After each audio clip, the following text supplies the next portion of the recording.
Everyone, I'm Wahenya Doc. In this video, I'm going to discuss Rhesus incompatibility or how Rhesus factor affect pregnancy. Rhesus incompatibility is when a Rhesus negative mother gets pregnant to a baby who is Rhesus positive. Let's do a quick review on ABO and Rhesus blood group systems.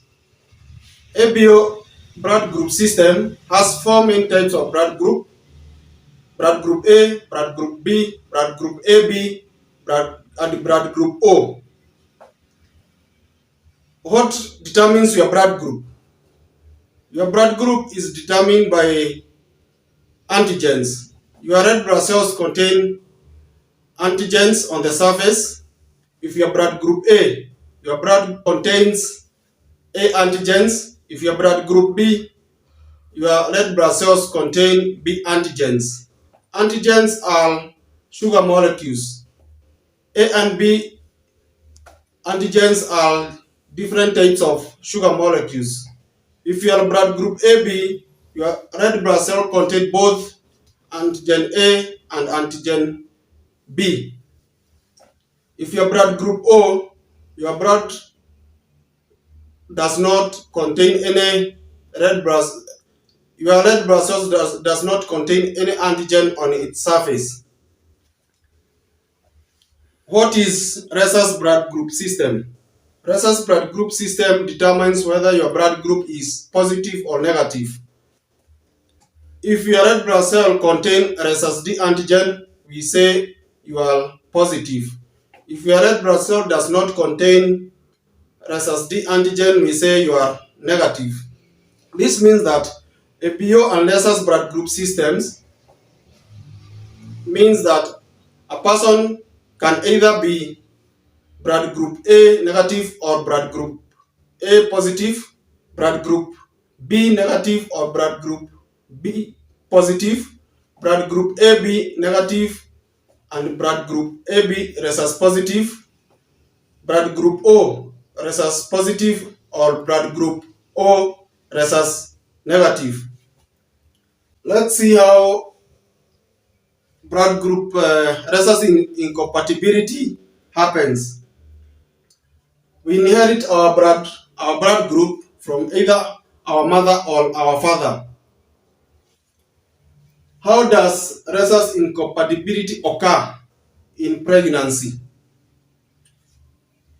Hapa kuna, let me switch to Kiswahili because I want you to understand better. Hapa kuna mama, wacha tuseme mama ako any of the four blood group but Rhesus negative. Baba ako any of the four blood group but Rhesus positive.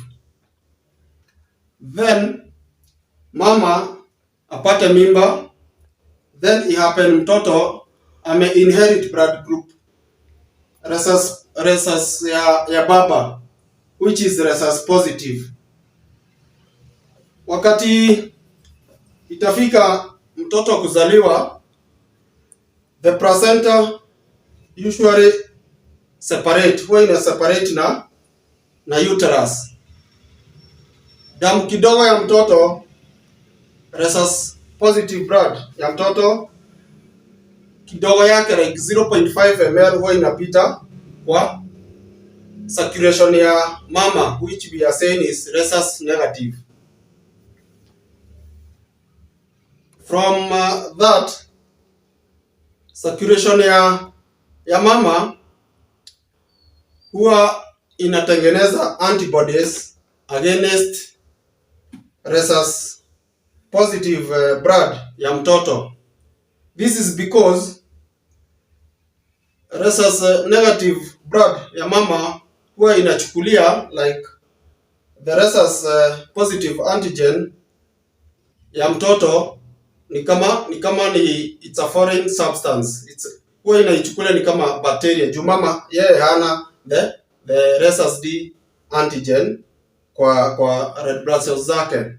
So mwili ya mama itaichukulia it's like an enemy and itengeneze antibodies. Antibodies kazi yake ni kufight and kill bacteria or viruses or any foreign substances that can enter into your blood circulation.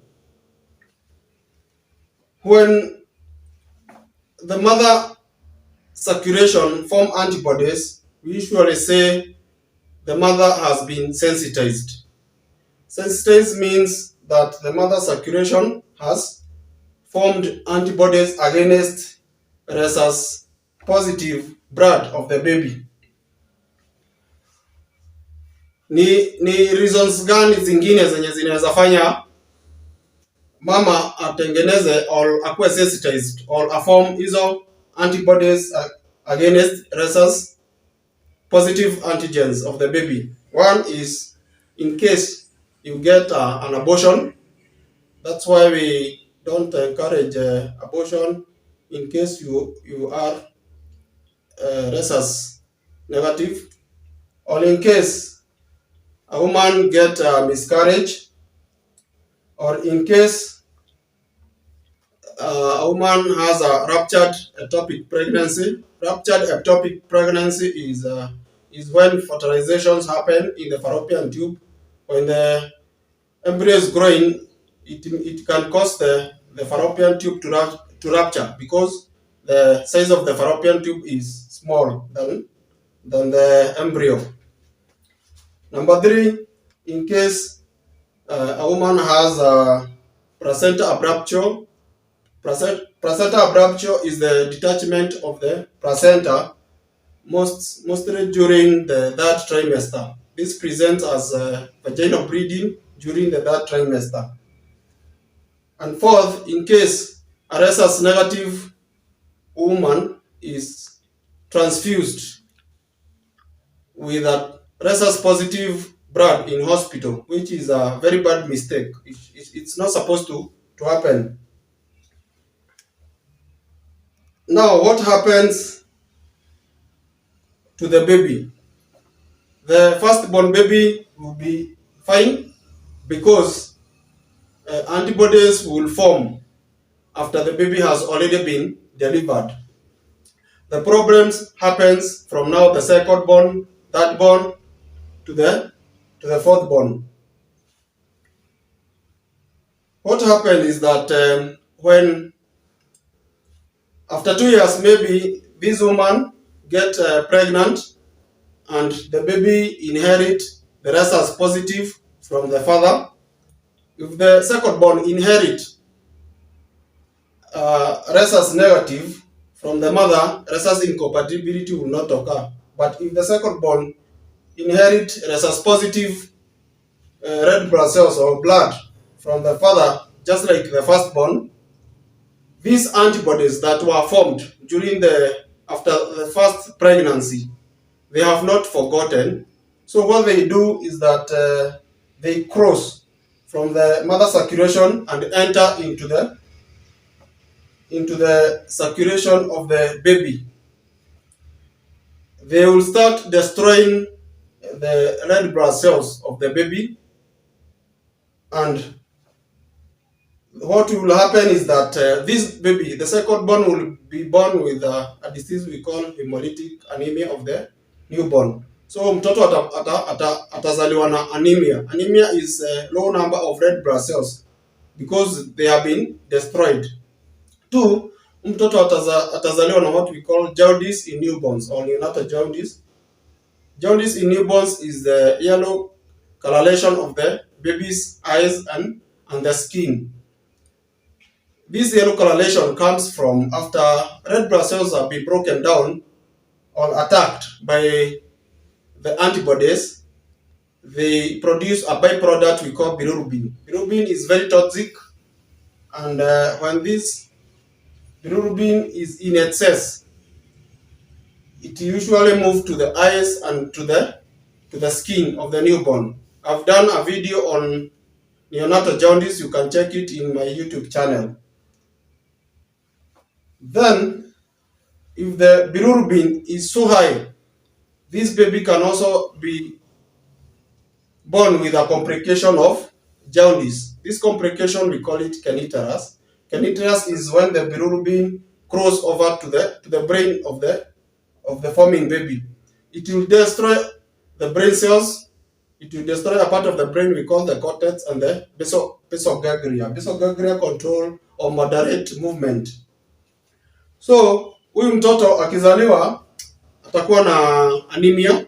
I've done a video on all the signs and symptoms of anemia, you can check it. Mtoto atazaliwa na jaundice, you can check more about jaundice in a video I've done.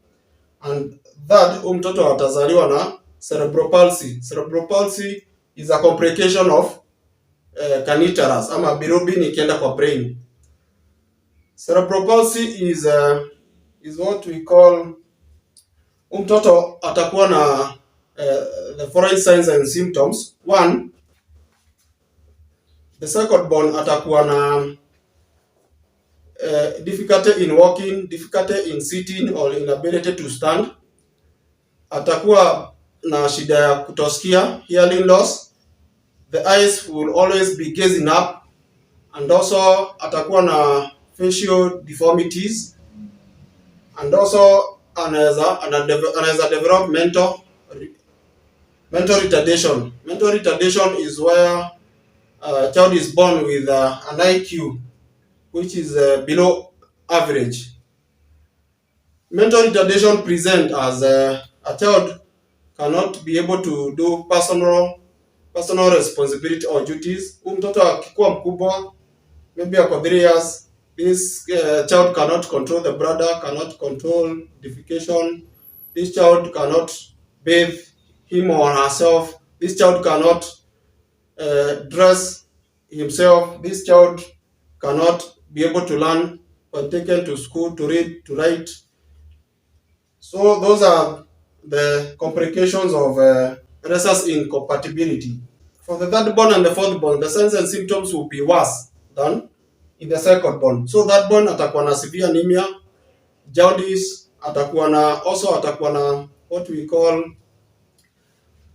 mental retardation, and this child can also develop heart failure. Heart failure is a complication of anemia, because when you have low number of red blood cells transport oxygen from your lungs to all your body tissues. So when you have few red blood cells because of anemia, you have low oxygen carrying capacity. Your heart has to compensate more to try and cover the oxygen demand.